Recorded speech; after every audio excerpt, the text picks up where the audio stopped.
விருதுநகர் மாவட்டம் சாத்தூர் அருகே கங்கர் செவல்பட்டி கிராமத்தில் மாரிமுத்து என்பவருக்கு சொந்தமான மினி நாக்பூர் உரிமம் பெற்ற திவ்யா பட்டாசு ஆலை செயல்பட்டு வருகிறது. இங்கு 30 மேற்பட்ட அறைகளில் சுமார் 100க்கும் மேற்பட்ட தொழிலாளர்கள் தீபாவளி பண்டிகைக்காக பட்டாசு உற்பத்தி பணியில் தீவிரமாக ஈடுபட்டுள்ளனர். அப்போது பேன் சீராக பட்டாசு தயாரிக்க தேவையான ரசாயன மூலப்பொருட்களை கலவை செய்து கொண்டிருந்தபோது எதிர்பாராத விதமாக ஏற்பட்ட வெடி விபத்தில் 2 அறைகள் தரைமட்டமானது. இதில் ரசாயன மூலப்பொருட்களை கலவை செய்து கொண்டிருந்த கண்டியாபுரம் இலங்கை மறுவாழ்வு முகாமை சேர்ந்த கௌரி பெண் தொழிலாளி சம்பவ இடத்திலேயே உடல் கருகி உயிரிழந்தார். மேலும் காளிமுத்து 45, அவரது மனைவி மகேஸ்வரி 40, குமரேசன் 30, மாரியம்மாள் 40, மேகலை 21, சிவரஞ்சனி 39, சுப்புலட்சுமி 55, ஜெயலட்சுமி 55 ஆகிய 7 தொழிலாளர்கள் படுகாயமடைந்து சிவகாசி அரசு மருத்துவமனையில் சிகிச்சைக்காக அனுமதிக்கப்பட்டுள்ளனர். இதில் 100% தீக்காயமடைந்த காளிமுத்து உயிருக்கு ஆபத்தான நிலையில் சிகிச்சை பெற்று வருகிறார். சம்பவம் அறிந்து வந்த சிவகாசி வெம்பகோட்டை தீயணைப்பு நிலை அலுவலர் செந்தூரபாண்டியன் தலைமையில் தீயணைப்பு வீரர்கள் விரைந்து சென்றனர். வாகனங்கள் மூலமாக தீயை கட்டுப்படுத்தும் பணியில் ஈடுபட்டனர்.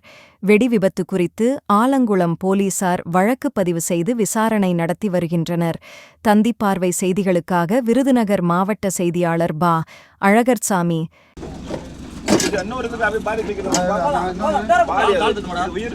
இது உயிர்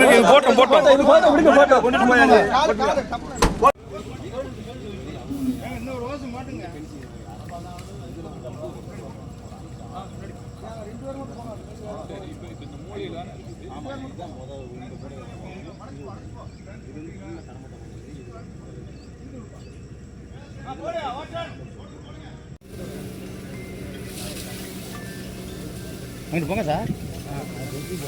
அப்படியா? மறந்துட்டு வந்துட்டீங்களா? மறக்கலையா? நினைஞ்சிட்டேன் மலை. சரி சரி.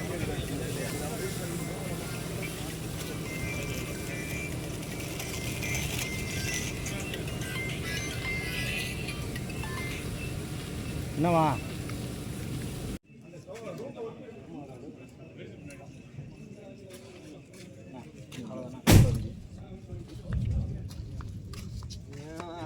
ஆத்தாலோட கூட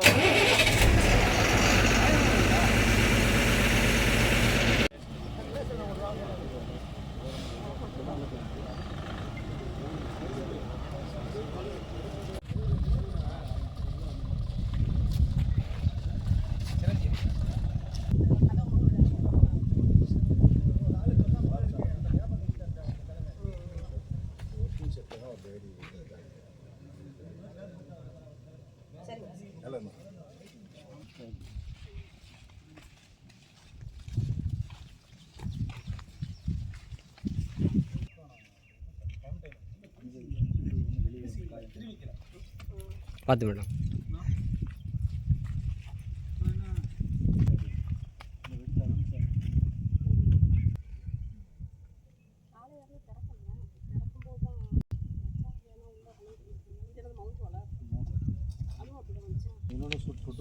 நேற்று மழை வேலை செஞ்சுக்கிட்டு இருந்தாப்புல செய்கிறப்ப உள்ளேயும் உள்ளதான் ஆள் இங்கே ஒர்க் பண்ணாலும் இங்கே வந்து ஒரு ஆள் பொறுக்கி செட்டு வெடிச்சு உள்ள ஒரு லேடிக்கு வந்து ஒரு லேடிஸ் வந்து கல் அஞ்சு வந்துச்சு. ஒரு லேடிஸ் வந்து லைட்டாக வந்தால் ஒரு நாள் ஸ்பாட்டில் விட்டு இன்னொரு ஆள் வந்து அந்த வளையத்தை இறக்க போயிருந்துச்சு.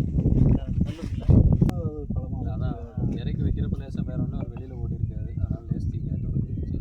இங்கே ரூமில் தெரிச்சு விடுறதுனால ஏன்னா உள்ளே வந்து உள்ள செலுத்திட்டு கூட சொல்லலாம். இவர் வளையம் இருக்க போனாங்க. தள்ளுவண்டியில் வளையம் இறக்க போயிருக்காரு.